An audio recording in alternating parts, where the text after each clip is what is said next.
The Sacrifice of the Maiden. The Curse of Fra Bianco. For over 100 years, the people of Fra Bianco had lived under the shadow of blood and silence.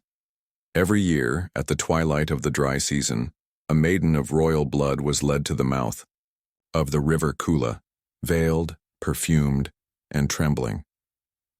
There, before the weeping trees and the gathered spirits of ancestors, she was given to the water.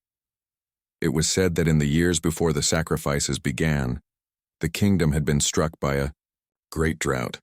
The river had dried, the animals fled, and the earth cracked with thirst. Desperate, the then king consulted the oracle of Medora, who declared, "Life shall flow only when life is paid. The womb that bore the crown must bleed." The first maiden was the king's only daughter, but what began as a desperate act to save a starving people became tradition, then law, then taboo to question. A century passed. The origin of the curse became a myth. No one knew if the river would dry again, only that it hadn't, and none dared test the wrath of whatever watched beneath its surface. Now, in the 117th year of sacrifice, Princess Dahlia, the last maiden of royal blood, was chosen.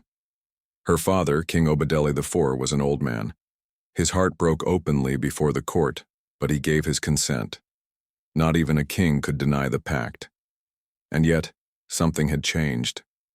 Whispers filled the palace halls. It must end. Let the king pay.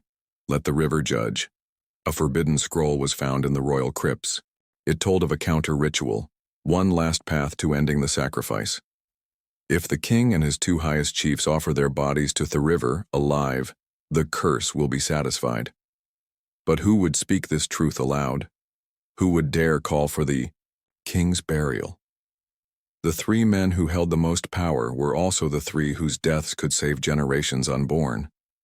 And so the kingdom stood at a precipice, caught between tradition and terror, compassion and cowardice. In the village square, a young servant girl named Maisha, once friend to the doomed Princess Dahlia, rose on trembling feet.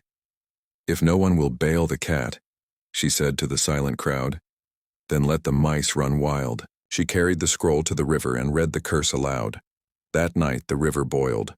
The king dreamed of the first maiden he sent to die. The chiefs heard the laughter of drowned girls in their sleep, and Fra Bianco awoke, knowing the time had come. Someone would have to choose, sacrifice the maiden or sacrifice themselves.